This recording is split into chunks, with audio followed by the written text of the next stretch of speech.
Nós preparamos, então, algumas perguntas. Algumas delas eu sei que a senhora já respondeu muito por aí, outras a gente mesmo já fez, mas é um material que vai chegar em professoras, professores que talvez não conheçam a senhora, não conheçam a sua obra, então a gente vai retomar aspectos tanto da sua infância, do início da escrita, quanto de publicações mais atuais, a sua vida enquanto professora, para tentar também criar esse vínculo, né, com quem está lendo, tentar amarrar essa relação com os estudantes, com a identidade professora, né? E a senhora conhece esses desafios, então a gente sabe que isso pega para as professoras, né? Quando quem está falando com elas é alguém que vive aquilo também. Então, muitas perguntas vão ter a ver com isso, vão tentar amarrar a vida de professora e de escritora. Tenho certeza que a senhora, como sempre, vai arrasar, mas só para apresentar um pouquinho qualquer ideia. Mônica, como que você quer fazer? Eu faço uma pergunta, você faz outra? Não, pode tocar, Lara.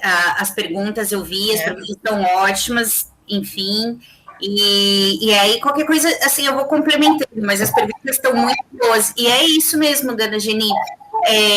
A gente pensou em dar, né, assim, falar da senhora como a literatura, como a literatura entrou na sua vida, enfim, e também, como a Lara falou, como a Olimpíada é voltada para os né, professores e alunos de escolas públicas, a gente também tem esse enfoque falando das professoras, porque elas se sentem muito representadas na senhora. Que bom, obrigada. Então, eu acho que esses dois enfoques é bem bacana, assim. Tá. Eu pensei em 1 hora de conversa, para não ficar muito cansativo para a senhora e também para depois a gente não ter muito trabalho com esse vídeo, né? Mas eu fiz aqui bastante pergunta, fiz umas 20 perguntas, que é muita coisa que eu quero saber. Então a gente vai sentindo, a depender das respostas da senhora, a gente faz mais ou menos perguntas, certo? Uhum. Então vamos lá, vamos começar. Em outras conversas, a senhora afirmou que veio de um ventre poético. Como foi o seu primeiro contato com a literatura? Então, a minha mãe era lindamente poeta, né? Era analfabeta e era poeta. Então, por isso que eu acho que o poema não começa das letras, começa da alma, né? E a minha mãe cantava repente, eu já expliquei aí o que era repente, e quando eu me vi, eu estava falando repentes que eram coisas até poéticas, né?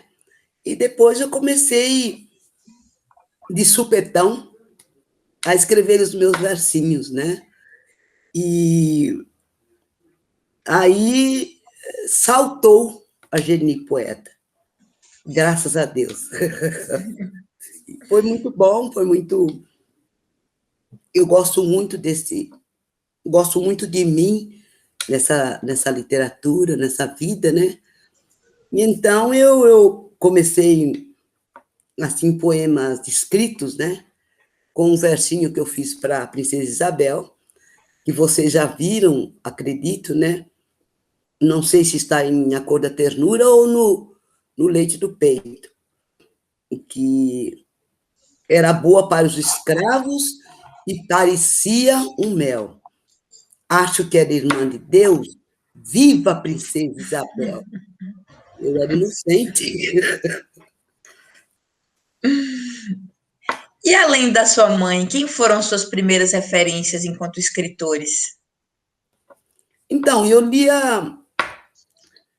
li o que eu alcançava, né? Eu tinha alguns livros na escola, eu trabalhei no hospital da minha cidade, que tinha uma biblioteca. Então, eu roubava, né, entre aspas, os livros e levava para casa e lia.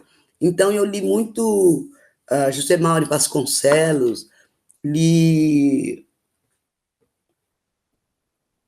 li muitos autores, que eu não me lembro agora, li Cecília Meirelles, que eu amo, e Jorge Amado, né? Eu lia o que eu podia ler. Eu não sabia nada da literatura negra. Eu acho que nem sabia que eu era negra. Depois, mais tarde, né, eu tive contato com os escritores negros, né, vários, Curti, Conceição Evaristo, Semog, Oswaldo de Camargo e outros, né? E daí, então, eu fui começando a enxergar o que eu tinha que fazer, o que eu devia fazer, né? Que era me registrar e registrar o ser humano negro. E daí fui, não parei mais e caminho em passadas longas. Aproveitando esse gancho, hoje a gente fala muito em literatura afro-brasileira, né? A senhora se identifica enquanto uma autora de literatura afro-brasileira e por quê? Me identifico completamente. Por quê? Porque eu sondo a sociedade, né? Eu sondo a pessoa negra e não negra, e eu só tenho que me identificar e carregar essa bandeira, né? De modo a conscientizar a sociedade, e eu fico muito preocupada com as crianças, os adolescentes, mais preocupada com crianças e adolescentes, então eu me sinto inteiramente dentro dessa literatura afro-brasileira, né? Desse trabalho afro-brasileiro.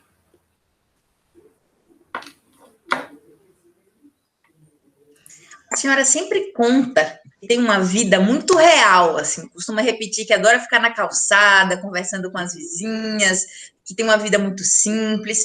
E esse imaginário de uma escritora sentada na calçada conversando está muito distante dos escritores que a gente costuma ver na escola, que são homens brancos, que muito ricos, né? Que ficam lá no escritório sentados escrevendo, tomando café, fumando um charuto. E qual que é a importância? O que a senhora imagina? Qual que é a importância para os nossos estudantes, para as nossas crianças, de perceber a humanidade, a proximidade deles com uma escritora? Então, eu não sou por imaginar, né?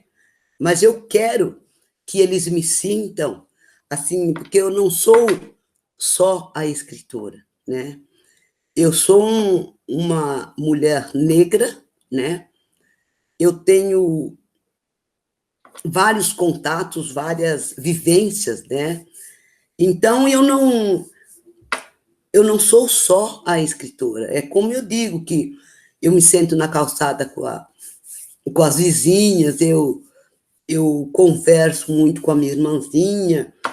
Eu não sou assim tendo vontade de viver só essa vida de escritora. E eu não quero ser só uma escritora sentada à frente de um computador. Eu quero ser tudo isso que Deus me deu a oportunidade de ser. Eu me acho bastante, entendeu? Que eu reconheço os meus defeitos e as minhas qualidades. Então, essa coisa universal do meu ser, né, enquanto gente, eu acho muito bom. Daí eu não sei como é que eu posso fazer o educando, principalmente, entender que Deus não nos deu para viver dentro de um espaço, não nos fez para viver dentro de um espaço. Eu acho que Ele nos fez para viver universalmente, né? Porque eu sou uma mulher que, com esse nome já, que eu conquistei na literatura, eu desço a pé no centro da cidade e converso com todo mundo, me sento nas lojas. Eu acho que tem até pessoas aqui que não sabem da minha literatura, até onde chegou a minha literatura, e é disso que eu gosto, de poder ser comum. Eu não quero ficar prensada num espaço. Eu nasci para voar. Então, é isso que eu quero. Maravilhosa. Ó, ano passado a senhora publicou um livro de poemas inéditos, certo? Poemas da recordação. E já espalhou por aí que tem mais dois no forno, não é isso? Um de contos, outro também de poemas. Tenho. E num momento muito difícil, né, para o mundo e tudo mais. Hoje, o que motiva a senhora a escrever e quais são as suas maiores inspirações? Então, o que me motiva a escrever é essa possibilidade de, encarcerada por uma pandemia, ainda eu posso ver, né? E não posso te falar assim, isso me motiva, aquilo me motiva. Eu vejo a vida e escrevo a vida. Você está entendendo? Então, qualquer coisa pode motivar o meu verve poético, literário, né? Não tem uma coisa X. Eu digo até eu acho que em poemas do Regresso, eu digo isso, olha, sondadora do mundo, embora aguda e suspeita, teço palavras para nas curvas das asas reinventar o paraíso. Então, sabe, eu não quero ficar nesse sofrer. Eu vim aqui para viver, eu quero viver, né? Então, não tem X assim que me inspire. Eu estou alérgica, eu sou alérgica. Então, o que me bate no coração e nos olhos, eu escrevo. E a senhora falou igual que vai publicar 2 livros, a senhora está trabalhando, né? Um livro de contos e um livro de poemas. A senhora pode contar um pouquinho para a gente como que vão ser esses livros? Olha, eu tenho até alguns poemas inéditos, né? Que vocês vão tomar antes dos outros. E eu estou trabalhando num livro de contos que se chama Contos do Lugar Comum. E o lugar comum que eu acho é o lugar que você está, não só a sua presença física, né? Mas você inteira, né? Esse é um livro de contos.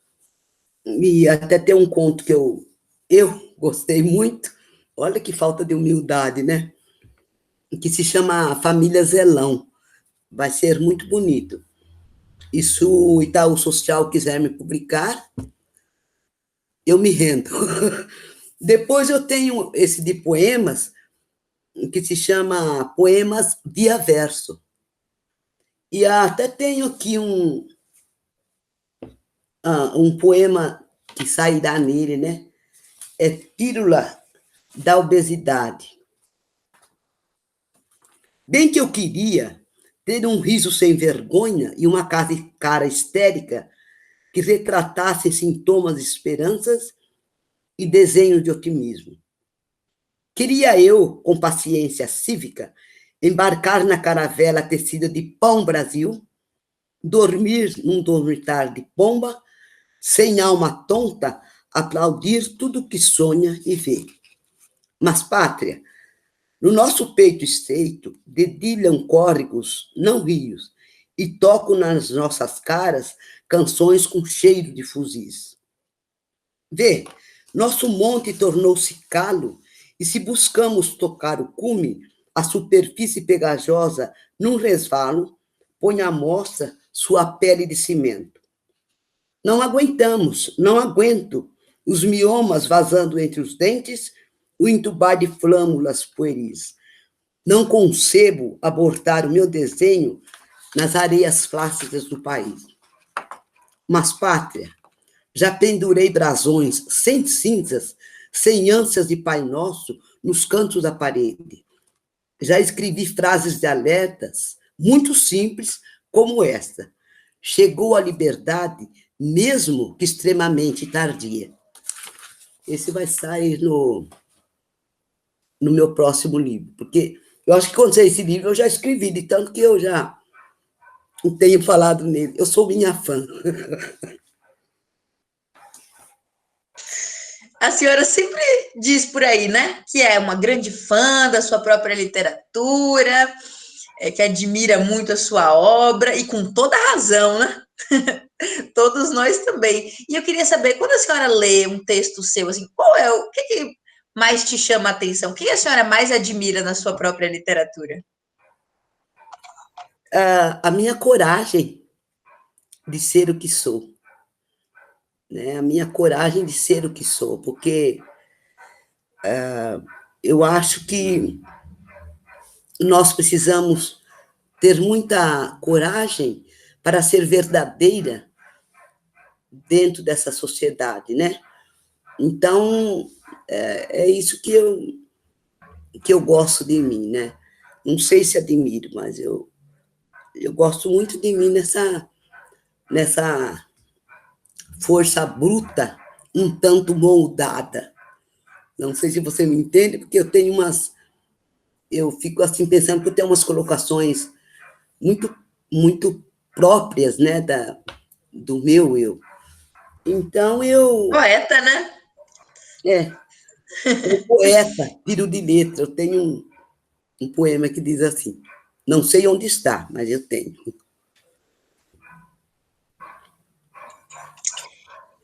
Parte muito importante, muito significativa das suas lembranças foi para os livros. Então, Leite do Peito, A Cor da Ternura, narra trechos da vida da senhora que a senhora, quando conta por aí, parte da sua infância, é o que está lá no livro também, né?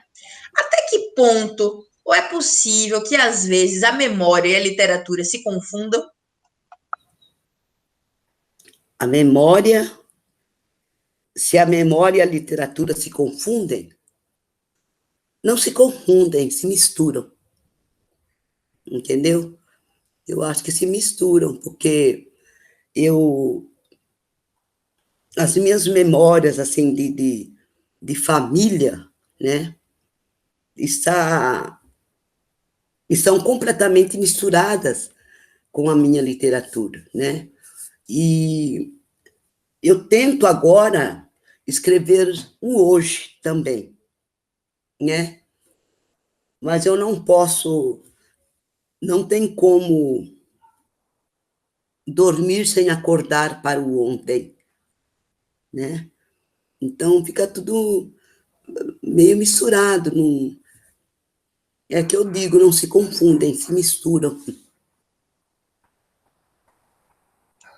E pensando lá nos seus primeiros textos, Balé das Emoções, Terceiro Filho, e nessas produções atuais, a senhora acha que houve uma mudança temática nessa literatura? Houve mudança, sim, porque a vida, o nosso viver mudou, né? E a literatura acompanha o nosso viver, mesmo que não quiséssemos, né? Então, eu acho que vai mudando. Por exemplo, muitas pessoas já me disseram que no Poemas do Regresso, que é o meu último livro de poema, estão coisas muito fortes, né? Muito fortes. Por quê? Porque eu tenho consciência da mudança do tempo, eu tenho consciência da mudança social, né? Do quanto nós estamos introjetados no todo da sociedade, nós negros, né? E às vezes até os poemas saem muito fortes, porque eu não quero engolir essa violência da porcentagem maior de mulheres negras presas, né? Da porcentagem maior de assassinatos de mulheres negras e de negros, de um modo geral, entendeu? Não dá, eu não posso me calar, não aguento. Então, quando eu coloco alguma questão assim violenta no papel, parece que eu me descarrego um pouco, entendeu? Porque a minha preocupação, olha, estou entupida. A minha preocupação é enorme com a sociedade, não só crianças negras, como principalmente não só crianças negras, como crianças brancas. Porque a criança não negra não nasce racista, ela se torna, né? Então é preciso que a gente mostre a verdade, né? De que temos a pele de cor diferente, de jeito diferente, mas que somos gente, né? Com as nossas diferenças, as nossas amarguras, as nossas potencialidades. Então, eu tenho muito essa preocupação. É por isso que eu não posso parar.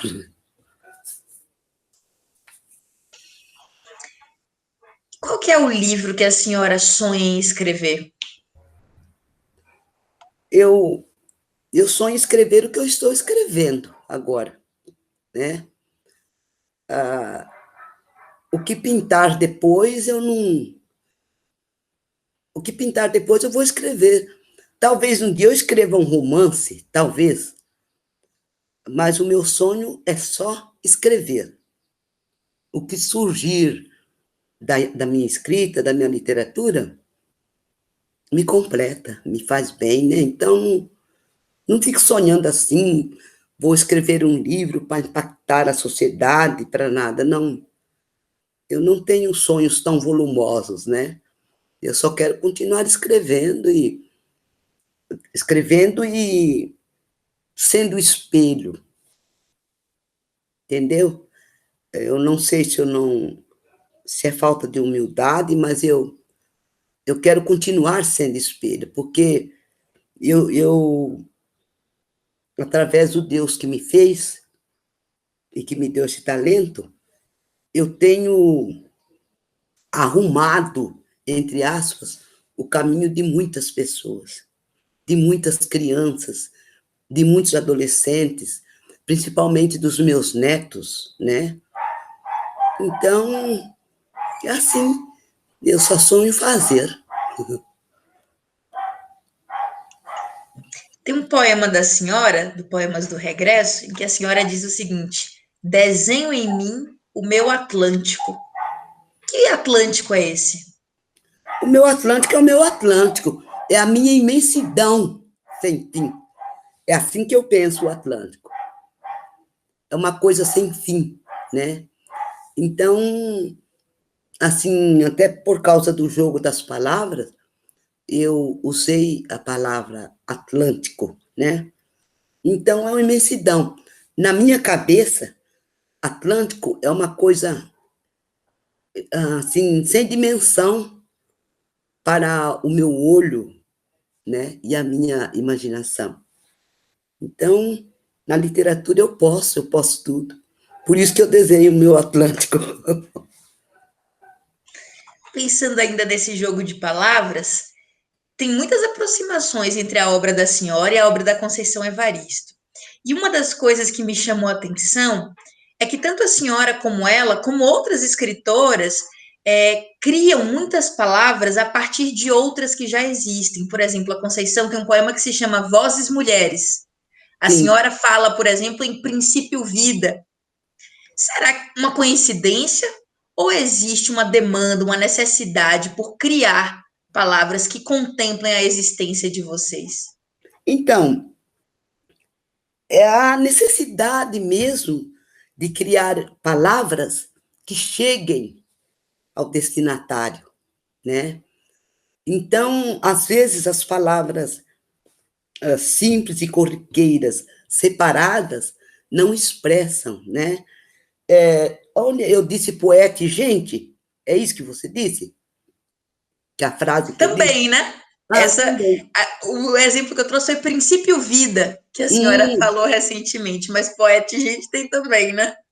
Então, é assim, às vezes a gente não encontra uma palavra curta que nos expresse, né? Então a gente inventa, a gente cria, né, para poder chegar ao alvo, né, que é o público leitor.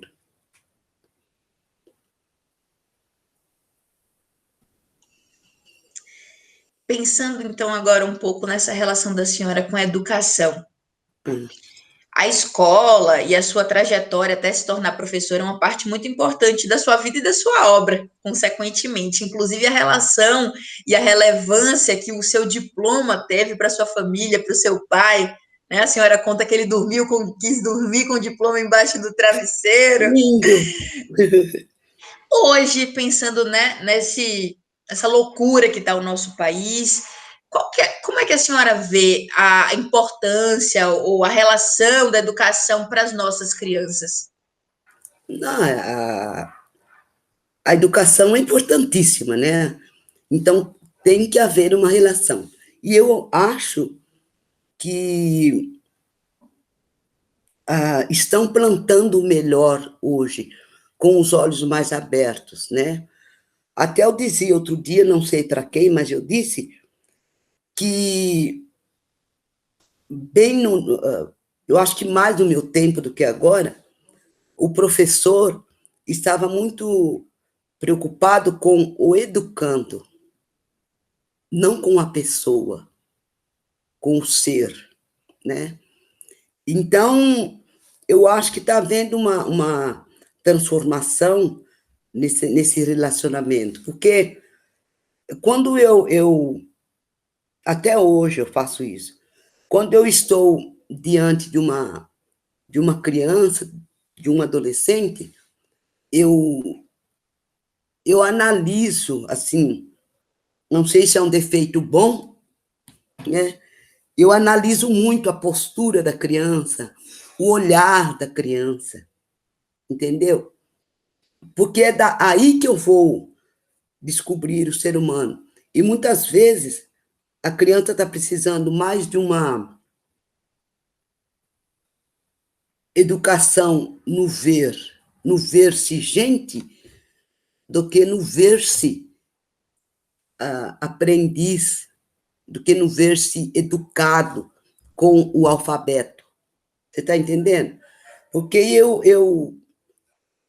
já, sabe, as artimanhas que eu usei e uso para chegar no, no sentir da criança, eu acho que todo mundo devia usar. Eu fiz grandes descobertas e pude recuperar, assim, muitas crianças dentro desse meu jeito de ser. O livro Aquilo que a Mãe Não Quer, né, que é um infantil, o menino da capa era meu aluno, e ele era terrível na escola, não se sabia bem por quê, mas eu imaginava. A mãe dele era negra e o pai branco, então ele tinha irmãos negros e irmãos brancos, e isso eu acho que criava um conflito nele. Então ele era terrível, ele começou até a mexer com drogas, foi assim, até que ele apareceu no meu livro, aquela cara mais linda, ele chamava Marildo, apelido Negão. E eu me lembro que ninguém podia com a vida do Negão, então a diretora me deu o Negão para a sala de aula. E o dia que saiu esse livro, eu chamei o Negão e eu dei alguns livros, eu não me lembro exatamente quantos, não sei se 10 ou 20 livros, para ele vender para ele. E ele saiu louco na cidade vendendo os livros. Olha eu aqui, sabe, para todo mundo. Ele mudou de um dia para o outro. O comportamento dele. Eu não precisei ser agressiva, sabe? Não precisei nada, só isso, entendeu? E às vezes é tão pouco e a gente não vê o que pode fazer, entendeu? Então, eu acho isso, que o educando tem que olhar dentro, na frente. Aliás, o educador tem que olhar dentro, na frente e atrás do educando, para descobrir o ser humano e trabalhar com ele, né? E tenho muitas histórias lindas, assim, de coisas lindas que eu assim, pude viver com a criança, ensinar para a criança e aprender com ela. Com o Negão, eu aprendi a falar isso que eu estou falando hoje. Você está entendendo? E muitas. Uma menina que não queria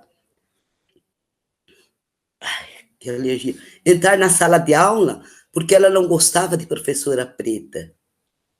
Entendeu?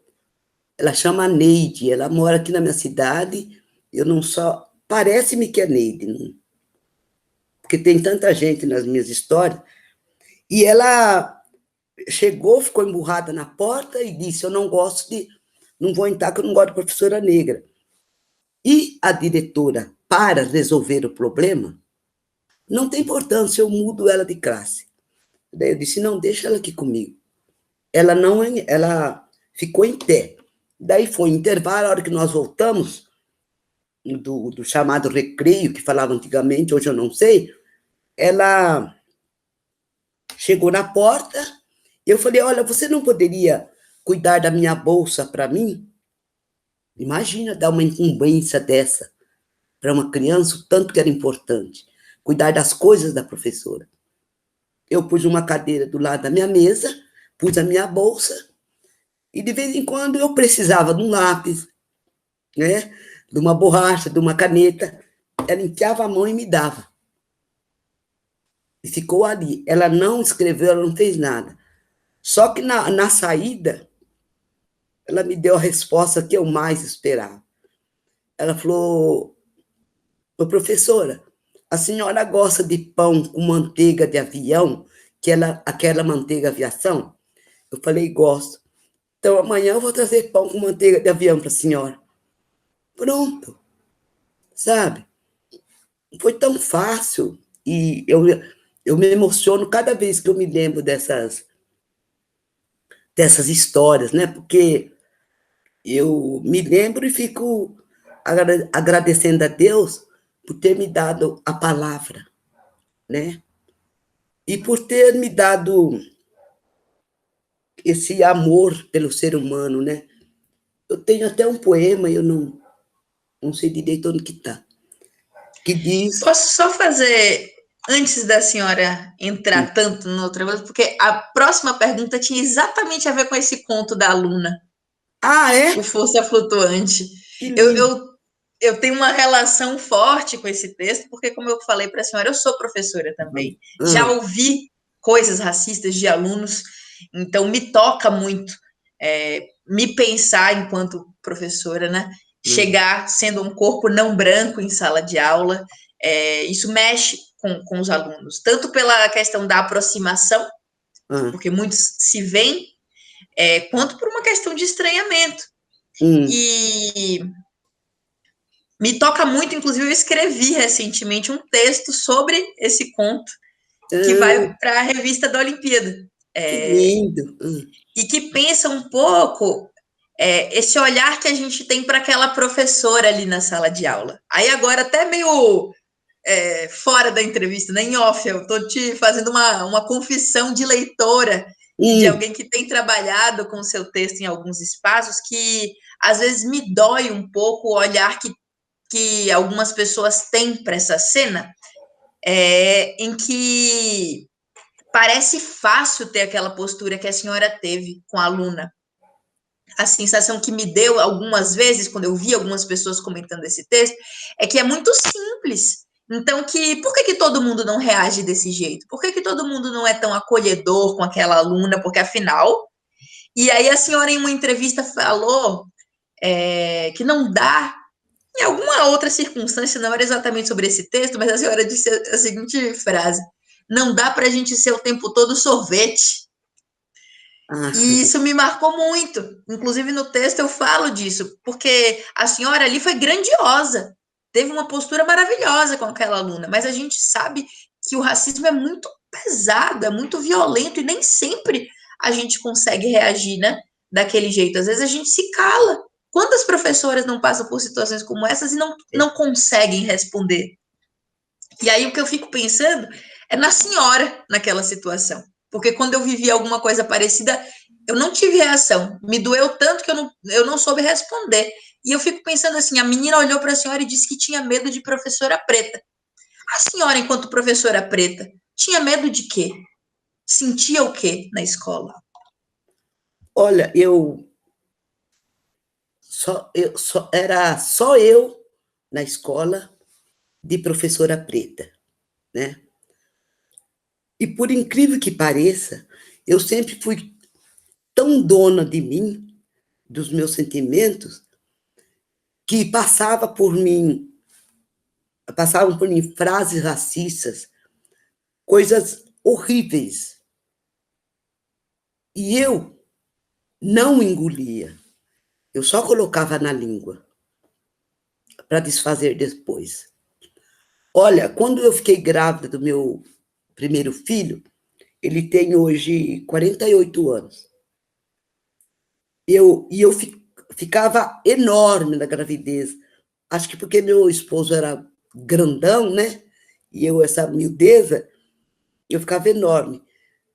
E a diretora é que resolvia, veja bem que absurdo, quando é que você poderia entrar em licença. Ela me deixou em classe mais de 20 dias depois do tempo certo que eu poderia entrar em licença. E eu quase nem andava mais. Então, eu tive que pôr uma tipóia na barriga para erguer, você acredita? Para poder fazer xixi. E cada vez que eu falava que queria ir no banheiro, que eu tinha vontade toda hora de fazer xixi, e às vezes não conseguia. Eu tinha que pedir para uma pessoa ir pedir para a diretora. Veja bem. E depois ir e me acompanhar no banheiro. Então, foi doído? Foi. Mas eu escrevi o meu livro antes da morte dela. Ela viu que ela não me derrubou. Entendeu? E hoje muitos professores daquela época falam comigo a respeito disso. E eu só digo, não, eu não nasci para ficar no chão. Eu sempre digo isso. É duro enfrentar o racismo? É. Mas se nós que somos educadoras não procurarmos alguma coisa para nos livrar ou enfrentá-lo, para a gente não se livrar dele ou enfrentá-lo, para ajudar as crianças ou outras pessoas a se livrar dele ou enfrentá-lo, quem mais que pode? A gente que pode falar com muitas pessoas juntas, não é?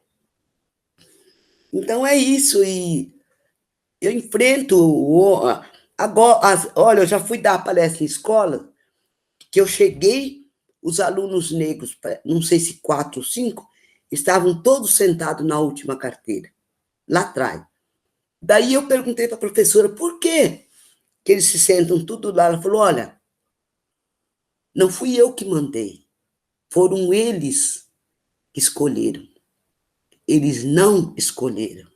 O racismo indicou o lugar. Você está entendendo?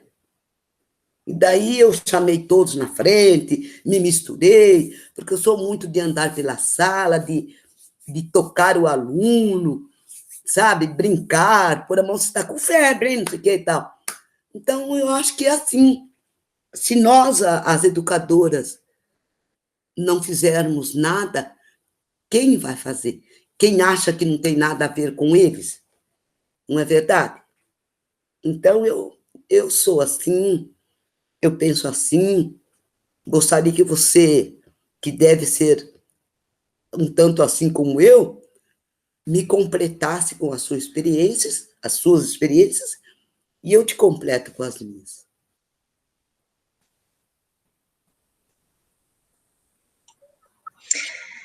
A senhora acho que é uma grande inspiração para todas nós que estamos ainda em sala de aula, né? Já lhe contei em outro momento. A gente já se encontrou umas vezes por aí, embora a senhora não lembre. Não dá, olha, Eu sei, eu sei. tanta coisa que você não pode imaginar, né? Eu tenho meus Oh, parentes todos aqui, eu sou envolvida com todos. Meu irmão Zezinho, que eu falo no livro, mora numa vila logo aqui, eu moro com a Sema junto comigo, e tem a literatura, então não consigo me lembrar de é tudo. muita gente, é muito famosa essa mulher. Não, eu estou muito aberta. É isso. Mas num dos trabalhos que eu fiz com o seu livro, a gente pensa sempre no presente que a literatura vai ser para os alunos, né? E Claro. aí esse trabalho que eu fiz foi uma mediação de leitura numa turma de outras professoras. Então, uma Sim. das professoras era minha amiga, é uma professora branca, e a colega dela, que é professora de sala de leitura, era uma professora negra, a Flávia. E o seu livro está na sala de leitura. Ele faz parte do acervo, O Leite do Sim. Peito. Mas ela não conhecia. Ah, E foi tão forte para mim como foi um presente para ela, foi para os alunos também, mas para ela, enquanto professora, se ler na literatura em que ela leu para os alunos foi algo muito marcante, porque a gente também tem essa dificuldade. Enquanto professoras, a literatura afro-brasileira ou a literatura indígena não faz parte do nosso repertório de formação de professores, né? E é muito difícil a gente só levar uma literatura com a qual a gente não se identifica, ou se identifica em alguns aspectos, mas não, nossa cara não tá ali, né? é, Para ela foi tão lindo o contato com aquilo, e aí toda vez que um aluno fazia um comentário, ela falava assim tão fortemente em primeira pessoa sobre aquela experiência, sabe? ah, E então acho que a literatura e a sua literatura, sobretudo, é um grande presente para a escola de modo geral. Então, para os estudantes que a gente está sempre falando, mas para nós professoras também, que podemos nos ver na senhora em tantos aspectos, né? Tanto nas questões raciais, quanto nessa questão do cuidado, do amor, do afeto, da sala de aula, dos desafios de ser professora. Realmente é uma obra muito importante. obrigada, Lara. E eu quero que Deus me dê a possibilidade de estar influenciando desse modo, né, a postura das pessoas, e de estar principalmente trabalhando na alma, né? Que todo mundo, que já ouvi muitas pessoas, todo mundo não, mas já ouvi muitas pessoas dizerem como que trabalha a alma, né? É mostrando a sua alma, dando a sua alma como modelo, como referência. E para dar a minha alma como modelo e referência, eu tenho que ter uma alma boa, limpa, né? Repleta de dignidade, né? De amor ao próximo. Então, é isso, Laura. Lara, eu tenho uma amiguinha que tem 5 anos, que se chama Lara. É isso que a gente propõe, né? É isso que a gente quer. Eu gostaria muito de poder, que não podemos agora, estar conversando com você e as crianças num espaço, né?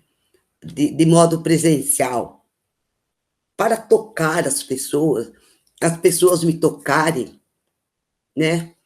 E a gente se provar que está viva para viver. Você está entendendo?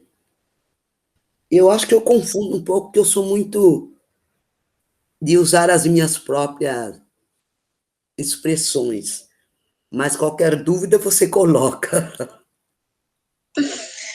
Olhando um pouco para esses desafios todos da sala de aula, né, que a senhora trouxe, a gente tem duas grandes conquistas do movimento negro desse século, que é a lei de cotas e a lei 10.639 e a 11.645, que é aquela lei que institui a obrigatoriedade do ensino da literatura, da cultura e da história africana, afro-brasileira e indígena nas escolas. Então, hoje, diferente do tempo em que a senhora estava em sala de aula, existe algo que nos respalda.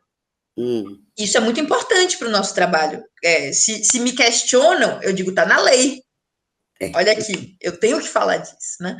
E também a política de cotas possibilitou, né? Muitas coisas. Como que a senhora vê essa movimentação toda e a importância dessas políticas públicas? Então, eu vejo que nós fizemos com que se hasteasse uma bandeira. Entende? Não foi por nada que nos deram, entre aspas, essas leis, né? Foi por causa da nossa vivência de pressão e de cobrança, né? Que alguma coisa deveria ser feita, que deveria também não haver necessidade dessas leis, não é? Posto que somos iguais. Então, mas eu pego assim com muita vontade, né? Gostando muito, porque pelo menos algumas barreiras essas leis vão derrubar, mesmo que não queiram que caia, entendeu? Então eu acho bom e a gente tem que ficar pensando em leis mesmo, né? Para quebrar esse muro vergonhoso, né? Porque se não se faz por amor, que se faça pela lei, não é?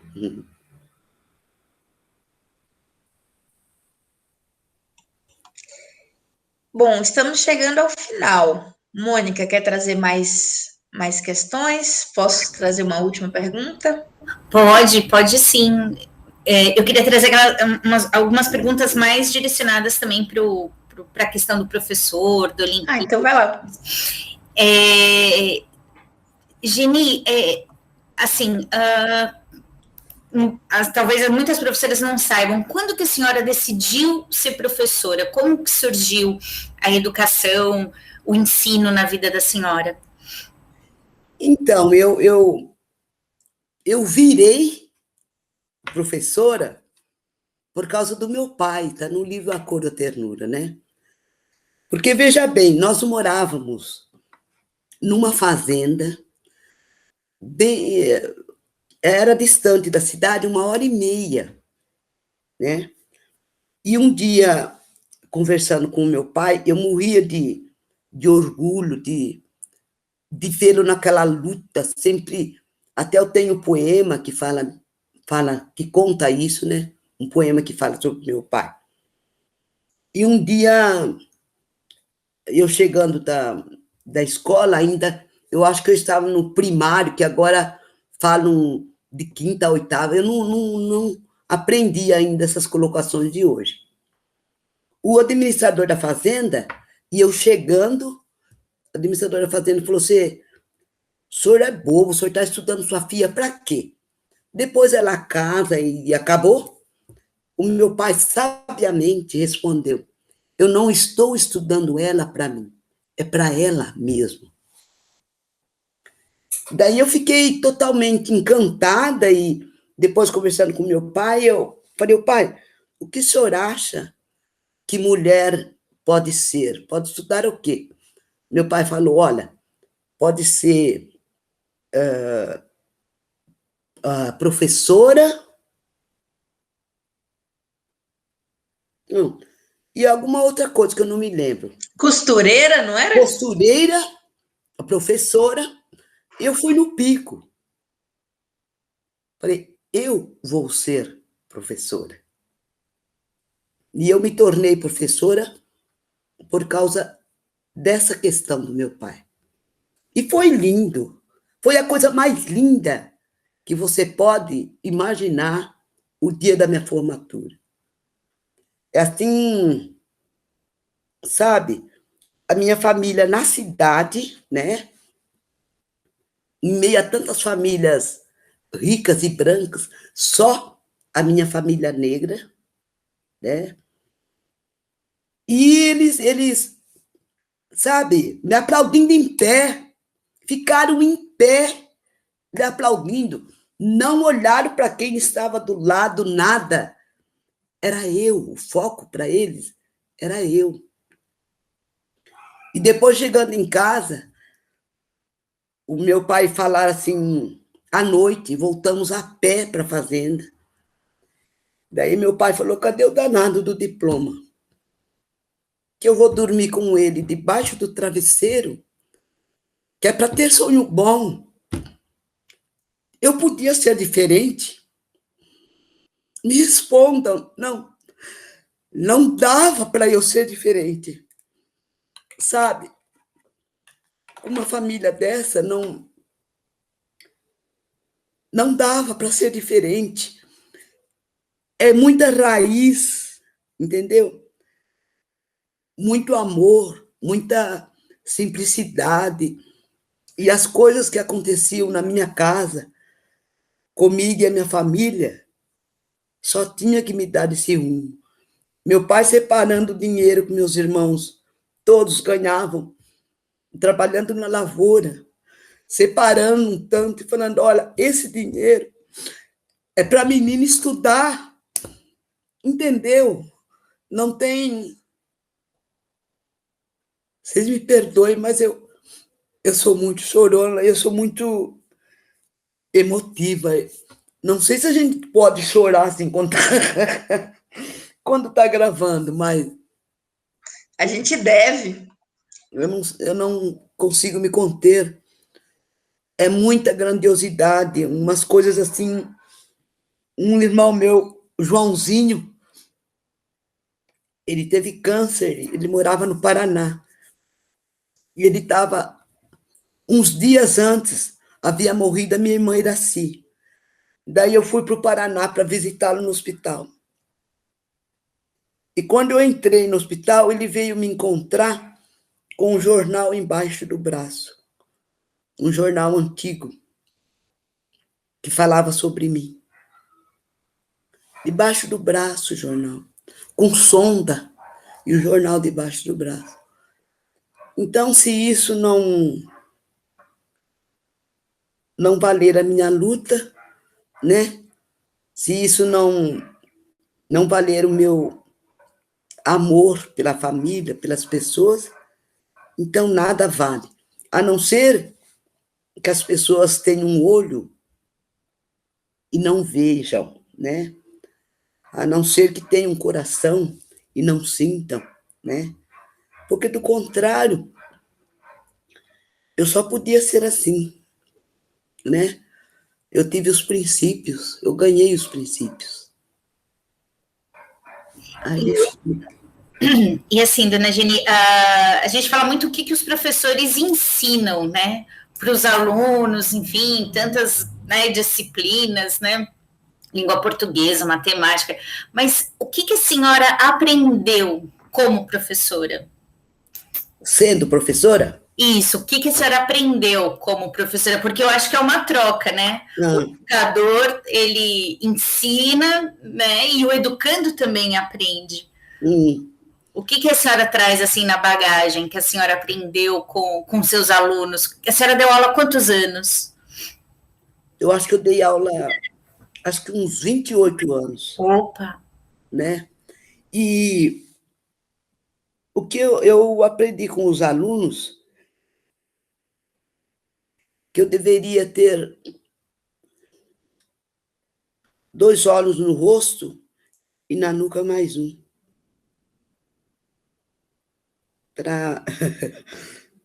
Para ver de todos os lados e aprender de todos os lados, né? Aluno me ensinou muito, né? Assim, coisas assim que eu não imaginava que eu fosse aprender.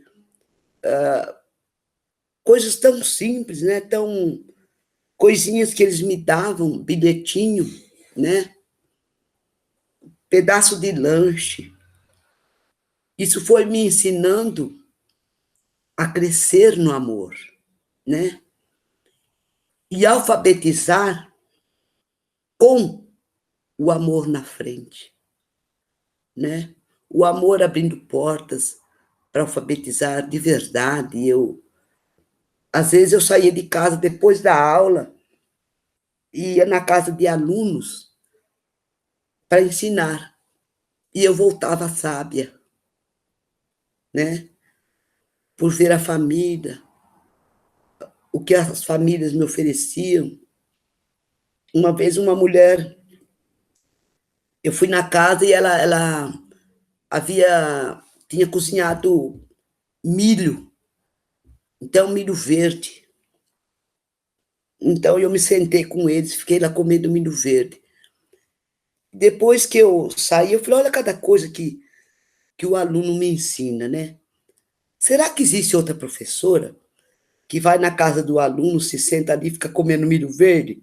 Ou eu que sou tonta demais? Mas eu aprendi com os professores também, porque eu via a diferença, eu fazia a diferença, né? E aprendi com alunos. Eu aprendo, entende? Eu aprendo todo dia. Tem uma menininha vizinha minha também, a Manu, Emanuele.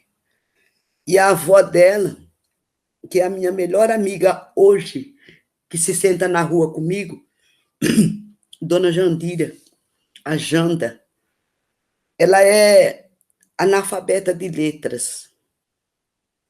Ela é alfabetizada de alma. E a Manu vem com ela e todo dia, na hora de ir embora, a Manu fala para mim, Dona Geni, cobre o pé, todos os dias. E eu fui esperando para ver como é que surgiria o porquê de cobrir o pé, né? Daí foi. Tudo. Eu falei, Manu, por que você quer que eu cubra o pé?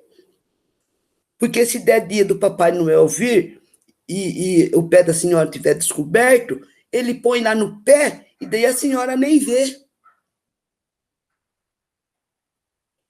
Você quer uma maior plantação? E eu pensava que ela falasse isso para eu me proteger do frio, pela lógica. E ela me disse isso. Então, você vê cada coisa boa, cada convivência, cada descoberta. Essa menininha tem 5 anos, né? E ela também me fala Dona G. Eu amo quando eu ouço na porta Dona G, sabe?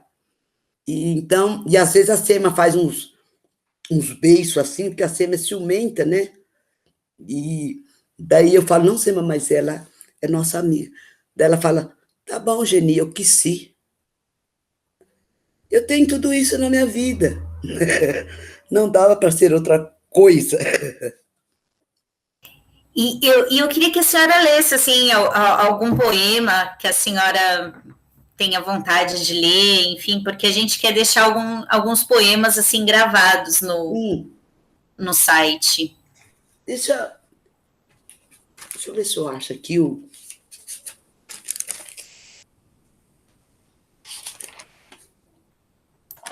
poema do Bem Querer. Só que está no rascunho, pode acontecer alguma. Depois é que eu vou digitar. Olha, poema do Bem Querer. Pela manhã, abro a janela e o sol se adentra em riso, trazendo o que quero e preciso nesse inesperado afago. Logo mais, uma andorinha miúda tece suspiros e ri do nada nos olhos da minha luz. Amo, assim no meu silêncio, a graça de amar o pouco, posto que o pouco é tudo para quem o tem. Amo o amor que me vem do querer nada. O amor que me ama não se envaidece, não se orgulha da oferta de ser rico. O amor que me ama não se enciuma, não se cobra. Anda vestido de arco-íris, me ensina a dar o que tenho, o que não tenho e preciso. Bendigo a cada dia o verme que me desnuda e me registra alada. Bendigo a sentinela no peito, que é a muleta dos meus jeitos, e me afirmo: se eu não tivesse amor, eu não seria nada. É o poema do Bem-Querer. Sairá no próximo livro. Indica para o Itaú. E eu queria também retomar aquele processo de escrever da senhora. A senhora sempre escreve à mão? Como que é? Assim, a senhora, né, a senhora diz que pula o poema. Eu escrevo à mão. Eu não sei. Eu sou besta e poeta. Eu tenho a impressão que, com o manuscrito, o poema pinga mais no texto, a literatura pinga mais no texto, sei lá. Então, às vezes, eu estou aqui em casa mexendo com alguma coisa, lavando prato, dando uma ordem na casa, porque eu não gosto muito de gente em casa o dia inteiro, até por causa disso, né? E também por causa da SEMA.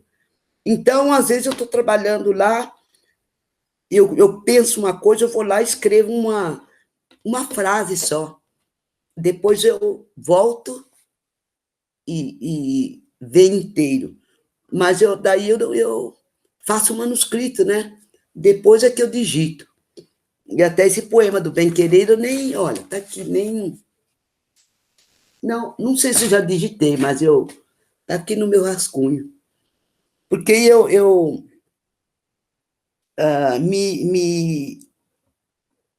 me joguei num texto bíblico, eu acho que é 1 Coríntios, que fala: se eu não tivesse amor, eu não seria nada.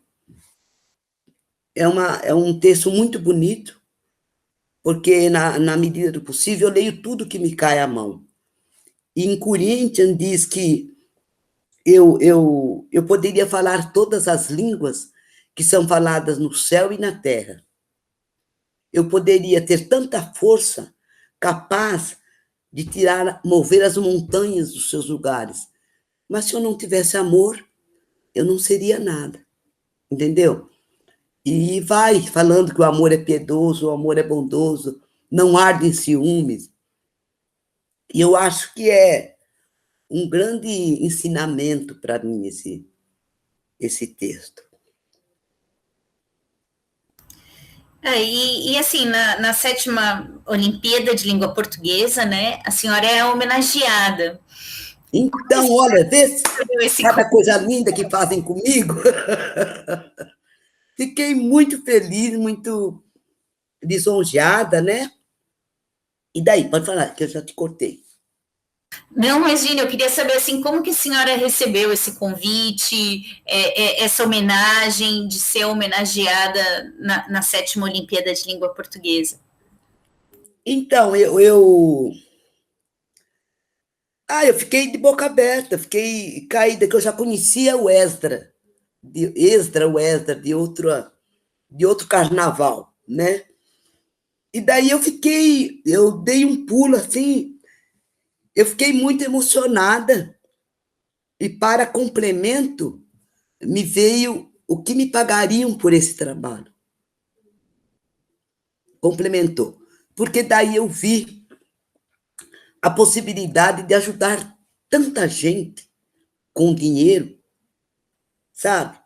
E já recebi uma parte, já comecei, sabe? Dar para filho, para neto, para vizinho, para o meu irmão, entendeu? É isso. Então eu fiquei, sabe? Eu nem sei como gastar tanto dinheiro, assim, na minha concepção. Não saberia como gastar se eu não tivesse essa proposta de divisão. E assim, a Olimpíada ela busca assim melhorar, né, os textos dos alunos e aproximar os alunos com diversos gêneros textuais. Tem o poema, tem artigos, crônicas, memórias literárias e tem também documentário, que é uma linguagem, né, um gênero audiovisual. Como que a senhora vê assim esse lado da Olimpíada de tentar assim trazer a literatura para mais perto dos alunos e que possa ser um veículo também, a literatura é um veículo de expressão desses alunos? Então, é o que você disse. Eu vejo, assim, muito feliz muito com isso, porque é exatamente isso que a literatura tem que fazer, na minha opinião, né? Mostrar para a criança, para o adolescente, para todos, um modo de transgredir com bondade a sua própria regra. A literatura faz isso. Você viu que eu coloco, transgredir com alma, com bondade, as próprias regras. É abrir os olhos, né? Dar a visão certa, honesta, íntegra das coisas. Eu vejo muito isso porque eu estive já que evento que foi? 2019? 2019, com o Ezra. E eu vi a importância da aproximação da literatura, do poeta com os alunos. Olha, eu sei que no final eu acabei dançando samba com a criançada lá no. Pode perguntar para o Ezra. Lá no. Foi tão lindo, tão. E eles ficaram tão gostosamente livres que eles dançavam comigo. Não tinha genie, aluno, tinha gente, sabe, dançando ali.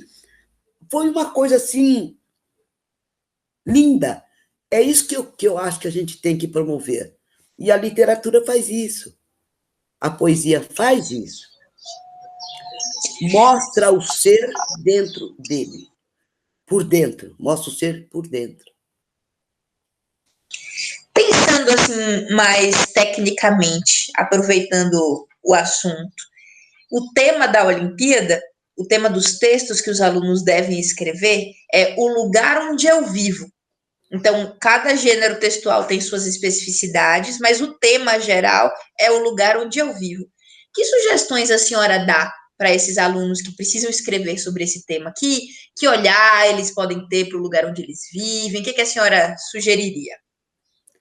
Então, eu não sei bem, por exemplo, o aluno pode pensar que o lugar que ele vive é a casa onde ele mora, ele pode pensar que o lugar que ele vive é a cidade onde ele mora, ele pode pensar que o lugar que ele vive é o país onde ele está, onde ele vive. Mas também ele pode ter outros pensamentos do lugar onde eu moro, do lugar onde vivo. Porque você não sabe realmente, na alma dele, qual é o lugar que ele vive. Então, se eu fosse dar um tema, o lugar onde eu vivo, eu não diria nada para o aluno. Ele que ia escrever o lugar onde ele vive. Sabe? Eu penso assim. E no outro trabalho também, quando eu fui para São Paulo, teve o lugar onde vivo. E saíram coisas lindas. Crianças escrevendo me mostrando coisas que eu não imaginava que eles podiam ver naquele lugar onde ele vive. Entendeu? Eu acho muito importante. É uma descoberta para a gente e pode ser que seja uma descoberta para a criança. Eu acho que esse tema aí é amplo, né? É por isso que eu gosto dele. É bem amplo e bem aberto, né? É amplo e aberto. O que mais? Mônica, tem mais alguma coisa? Não, a senhora quer falar mais alguma coisa que a senhora acha importante, que de repente a gente não perguntou? A gente fez bastante pergunta, mas sempre tem alguma coisa que a senhora queira falar. Eu tenho mais uma pergunta final também. Não sei se a senhora quer a pergunta antes ou quer falar alguma coisa. Não, ela pergunta, e talvez da própria pergunta dela eu possa dar a minha fala. Então, é uma pergunta assim de fechamento, de respiro, talvez. Então, se a senhora puder deixar um presente para as próximas gerações, o que seria? A literatura. A literatura. A literatura, porque, olha, eu li Carolina Maria de Jesus e ela me deixou o presente da vivência dela. E talvez me ajudasse muito a mudar a minha vivência, a minha vida, né? Então, eu acho que o que eu posso deixar para a literatura, para minha família, eu deixarei a casa onde moro, o lugar onde eu vivo, né? Deixarei para os meus filhos os netos, para os meus netos os bisnetos, porque o poeta transcende, mas principalmente o que eu fiz, o que eu vivi com a minha literatura. A minha herança é essa. Assim como tantos outros escritores fizeram, né? Então, eu quero ser um espelho sem rachadura.